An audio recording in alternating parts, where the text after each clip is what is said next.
Jalen sat still, head down. No one noticed him when he boarded except for the flight attendant, who took one look at his sneakers and made a silent judgment. She didn't ask questions. She assumed. He didn't speak, just handed over his ticket when asked, found his seat in first class, and buckled up like he'd seen his father do on so many flights before. He was 16. Quiet. Polite. His name was Jalen. It was his first trip without either parent. Just him and Miss Brenda, the family's longtime housekeeper. She treated him like her own. Always had. She sat beside him, clutching her purse and double-checking the seat numbers. Everything was correct. His father had made sure of it. Booked under Jalen's full name, first class confirmed, even included a handwritten note in Jalen's backpack. "Keep your chin up. I'm proud of you." The plane was still boarding when the trouble started. A woman in uniform, sharp shoulders, tight bun, dark lipstick, walked over. Her name tag read, Renee. She didn't smile. Her eyes scanned Jalen, then narrowed. "These seats are for first class," she said flatly. Brenda sat up straighter. "We know. These are ours." Renee didn't even glance at the tickets being held out to her. "You'll need to move. You're in the wrong section." Brenda blinked. "No, ma'am. He's supposed to be here. We were checked in properly." "I don't need a backstory," Renee snapped. "Back of the plane now." Jalen looked up, confused. "But this is my seat." "Excuse me?" Renee leaned in. "Are you raising your voice?" Then came the sound no one expected. A slap. Loud, sharp, instant silence. Jalen's head turned slightly from the blow, but he didn't move. His cheek turned red, but he didn't cry. Every person in first class had just watched a 16-year-old get hit, and they did nothing. Brenda was frozen. Jalen slowly pulled out his phone and typed, "She hit me. First class." He hit send. Down the aisle, Renee turned and walked off like nothing happened. Brenda's hand trembled as she touched Jalen's cheek. "You okay, baby?" He nodded slightly but said nothing. Then his phone buzzed. "What do you mean she hit you? Where are you?" He typed back fast. "Still in 1A. She said I didn't belong." Another reply came instantly. "Don't move. I'm on the plane." Jalen's eyes widened. He looked up. 3 rows back, a tall man in a dark suit rose slowly from his seat, broad-shouldered, calm, dangerous. Jalen's father, Marcus. He walked forward, each step deliberate. Passengers stopped pretending not to care. Eyes followed him. Renee turned mid-sentence, her expression freezing. Marcus didn't raise his voice. "You hit my son," she tried to respond, words stumbling over themselves. I didn't know." "You didn't know what?" he interrupted. "That he had a name, a seat, a father?" She stammered again, flushed with panic. "I thought he was in the wrong section." "That's your problem," Marcus said coldly. "You assumed." The cabin had gone still. Phones were out now, recording in silence. "Did you check his ticket?" No." "Did you call anyone? Ask a supervisor? Look him in the eye?" Renee swallowed hard. "Instead," Marcus said, stepping closer, "you put hands on a child." He turned to a younger flight attendant. "Get the captain on the line. Now." Within minutes, Marcus had a phone in hand. "Captain, this is Marcus Avery. I want her removed from duty immediately. No further contact with any passenger. And I expect ground security waiting when we land." The line confirmed. "Understood, sir." Marcus handed back the phone and turned to face Renee one last time. "You're done. Go to the back," Marcus said, voice low but immovable. "Don't speak to another passenger. Don't move unless told. You're done on this flight." Renee opened her mouth, but no sound followed. Whatever she meant to say got lost before it left her lips. Her shoulders fell. Without a word, she turned and began rolling the cart down the aisle. No applause, no shouts, just silence. And somehow that silence cut the deepest. Brenda let out a shaky breath and turned to Jalen. "You okay?" He gave the smallest nod. "I didn't know he was here." Brenda smiled faintly. "He doesn't announce himself. That's how he finds out who people really are." Marcus took the seat beside his son. His voice had softened. "You stayed calm. Most grown folks wouldn't have." Jalen glanced at him. "I didn't know what to say." "You didn't have to say anything," Marcus replied. "You told the truth. And let the right people deal with the wrong ones." A man across the aisle leaned closer. "Sir, I saw what happened. I'm sorry for not stepping in sooner." Marcus nodded once. "You should have said something then." The man dropped his gaze, shame coloring his face. At the back of the plane, Renee sat stiffly on a jump seat, her gaze glued to the floor. Her face was blank, but her chest rose and fell fast, uneven. She looked stripped of the authority she'd wielded just minutes ago. Around her, 2 other attendants whispered, stealing glances and trying not to be obvious about it. Brenda passed Jalen a bottle of water. No one spoke, but the air felt changed, shifted. The power didn't live in a uniform anymore. It sat beside a boy whose silence said more than any protest. Jalen reached into his bag and unfolded the note from his father. One sentence stood out now more than ever. You're stronger than they think. Never forget who you are. Outside the window, clouds drifted by. Inside, eyes still flicked forward. Curious, uncertain, a little ashamed. Brenda tucked a blanket around Jalen's legs. Marcus stayed quiet, posture steady. In the galley, Renee kept her arms folded tight, as if holding herself together. She had worked hundreds of flights. She had dismissed passengers before, made quiet calls of judgment, but she'd never been questioned. Not like this. A younger attendant named Layla stood nearby, arms crossed, eyes flicking from Renee to the floor. You really didn't check his name? She asked softly. Renee didn't respond. Layla frowned. You didn't say a word to the guy in flip-flops, but you checked him. Why? I thought he didn't belong, Renee said under her breath. That's the problem. Up front, the captain set down the intercom phone and turned to his co-pilot. Security's been called. Mr. Avery wants her held at the gate. The co-pilot gave a small nod. She won't be walking off easy. Jalen leaned his head against the window. Do you think she'd have hit me if I looked different? Marcus didn't answer right away. Maybe not, he said finally. But what matters is, she won't get to do it again. How do you know?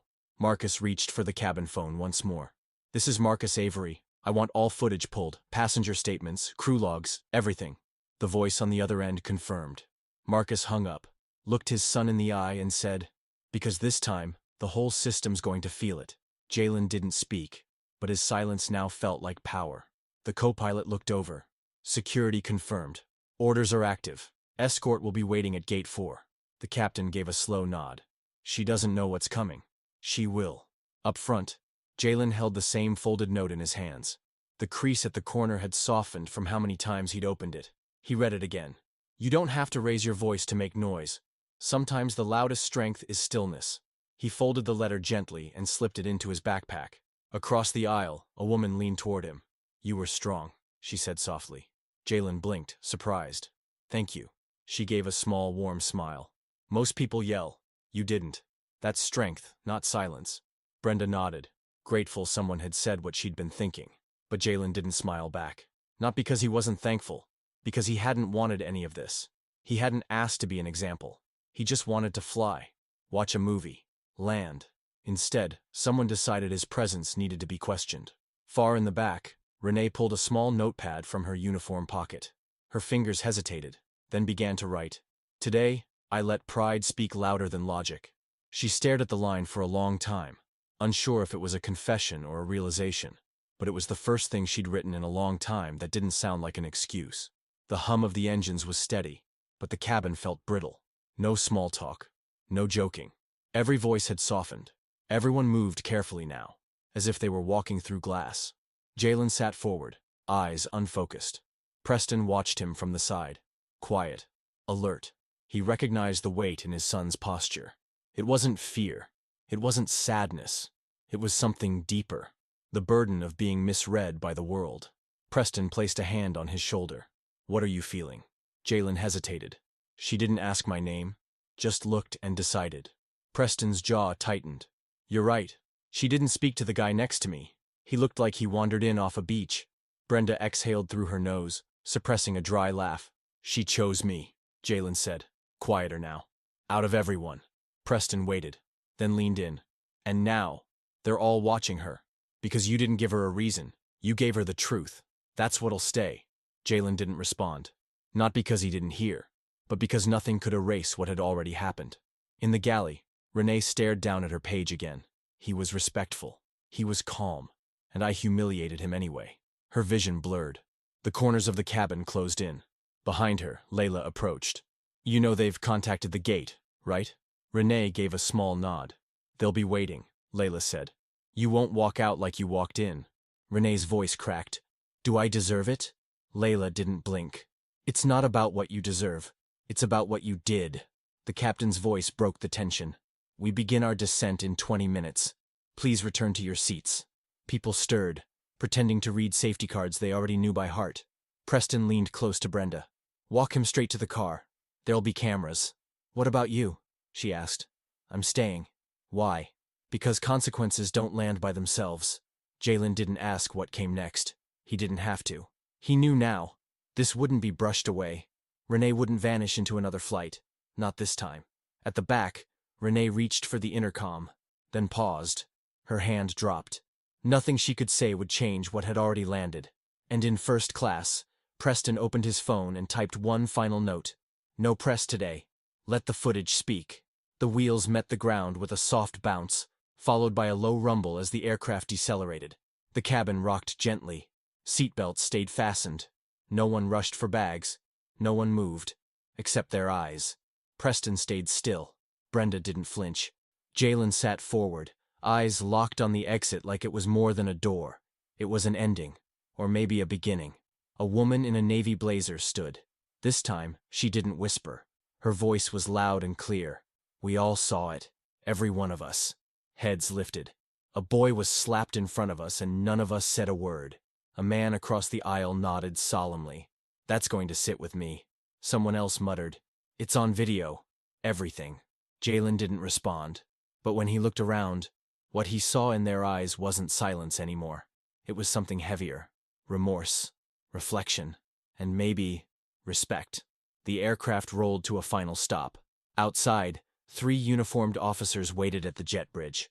One checked a clipboard. Another scanned the manifest. Cheryl hadn't seen them yet. Inside, the cabin door clicked. The soft mechanical buzz of the bridge attaching was like the final period at the end of a long sentence. But this wasn't over. The usual announcements began. No one listened. There was no rush for luggage, no polite chatter.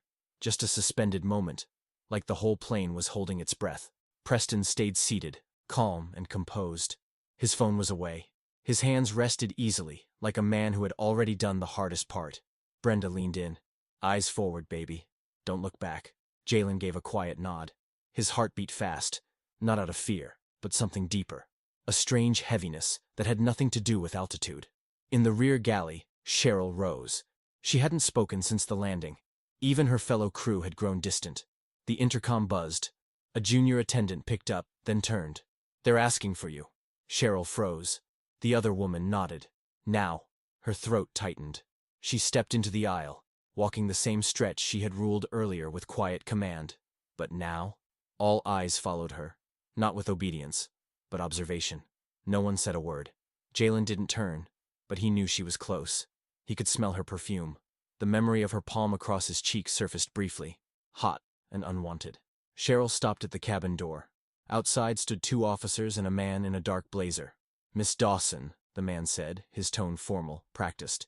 "You're being removed from this flight at the direction of executive leadership. You are to remain available for a full report. Please cooperate." Cheryl's voice was barely audible. "Yes, sir." She stepped forward. No one followed. She walked alone. Inside, an older gentleman rose slowly from row 2. "Mr. Avery, I've flown with this airline for years. I've never seen anything like that." Preston looked up. "That's the problem." The man nodded and sat down. When the passengers finally began to move, no one pushed past. An invisible line had formed around Preston and Jalen, an unspoken bubble of respect. The woman in the blazer approached again. "I hope your son knows he did nothing wrong. He was seen. Truly seen." Brenda smiled. "He knows." Preston stood, reached for Jalen's hand. The boy stood tall. As they stepped into the aisle, nods followed them. Not out of sympathy, but recognition. At the doorway, Preston paused. His eyes returned to the seat. 1A. He looked at it for a moment, then turned and walked into the jet bridge. Flashes fired.